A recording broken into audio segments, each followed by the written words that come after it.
तुझं काय काम आहे रे किचन मध्ये? आजी, अगं असं काय करतेस? हा नाही तर कोण करणार बायकोच्या मागे मागे? सिंचू अगं काय बुक हो मीच करणार आहे मागे मागे. कारण मी तो आहे ना, तो जोरू का गुलाम. आठवतं ना तुम्हाला? तुम्हीच नाव ठेवलं होतं मला ते, आणि मी पण अगदी अभिमानाने मान्य केलं होतं ते. नाही आठवते? ठीक आहे. मग आज मी तुम्हा सगळ्यांना पुन्हा एकदा सांगू इच्छितो की माझ्या बायकोला प्रत्येक गोष्टीत मी मदत करणार आहे, कारण मी आहे जोरू का गुलाम.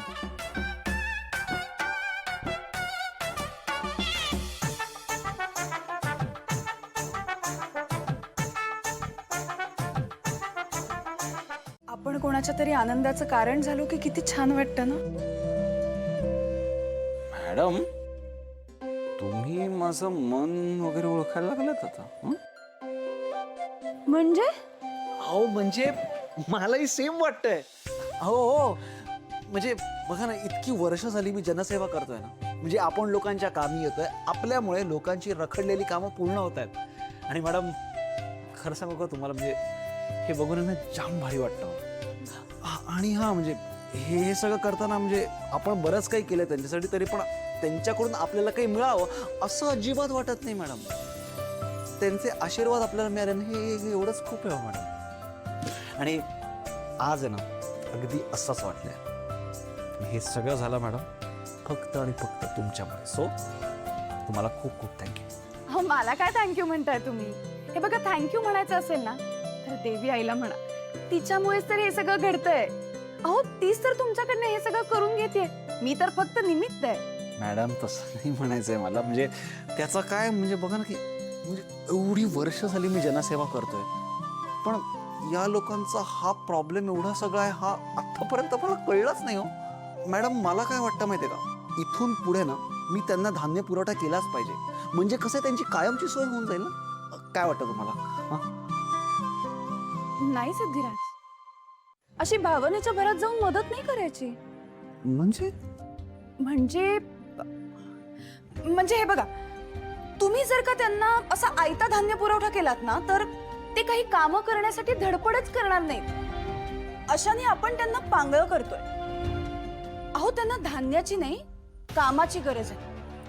तुम्ही ना त्यांना काम मिळवून दिलं पाहिजे. कष्टाने कमावलेल्या भाकरीची चव जास्त गोड असते.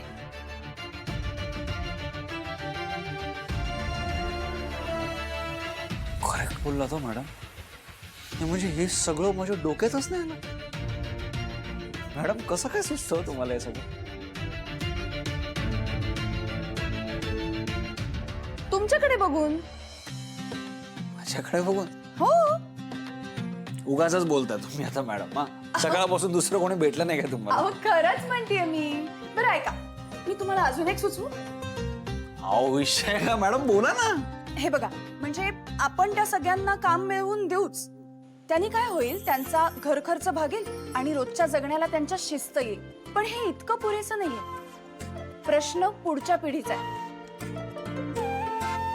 माफ करा, पण मला असं वाटतं की सिद्धू आणि भावनाचं मन या घरात लागतच नाहीये. बघा ना, सतत त्यांच्या डोक्यात ते केसचेच विचार सुरू आहेत. आपण मतदानाच्या दिवशी त्यांना नेलं नाही तेव्हा सुद्धा बघितलं ना कसं आंदोलन आणि मोर्चा करत बसले होते ते. म्हणून मला असं वाटतं की त्यांना इथे थांबवण्याचा हा एक उत्तम मार्ग आहे. म्हणजे आपल्या ताब्यात पण राहतील ना ते.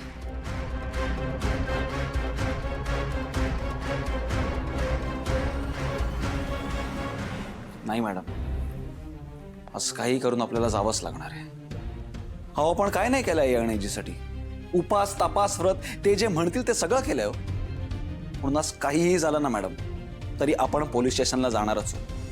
आणि तो बाहेर गावी गेलेला इन्स्पेक्टर सुद्धा परत आलेला आहे. त्यामुळे आज आपण असं काहीतरी करणार आहोत ज्यामुळे त्याला आपली पोलीस कंप्लेंट लिहून घ्यावीच लागणार.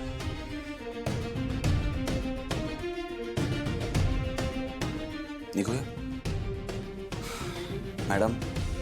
आज आपण आपली मोहीम फत्ते करूनच येऊया. चला. नाही, ते शक्य नाही. गरब्याच्या आरतीचा मान खूप मोठा असतो आणि तू तो मान त्या सिद्धूच्या बायकोला द्यायचा म्हणतेस. नाही, काही संपत मी हे होऊ देणार नाही. नाहीतर काय काय उत्सुक त्या सिद्धू आणि भावनाला सारखं सारखं मान देत बसायचं का आपण? का द्यायचा म्हणजे? अगं सिद्धू अख्ख्या सासवड मधलाच नाही तर पंचक्रोशीतला फेमस माणूस आहे आणि तो जी जनसेवा करतो ना त्याच्यामुळे लोक त्याला मानतात. आणि सिद्धू आरतीला येतोय इतकं जरी लोकांना कळलं ना तर अख्खं गाव हातातली कामं सोडून आरतीला येईल. हो ना. आणि खरं तर त्याही पलीकडे अजून सांगायचं झालं तर आज ते पोलीस स्टेशनला जातील आणि मग म्हणजे त्यांना तिथे जाण्यापासून जर आपल्याला अडवायचं असेल तर आपण हे असं करू शकतो. म्हणजे आज जर त्यांना पाठवलं आपण आरतीला तर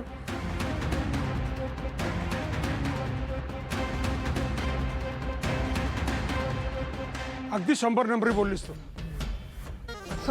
आई काही झालं तरी सिद्धू आणि भावना पोलीस स्टेशनला जाता कामा नये.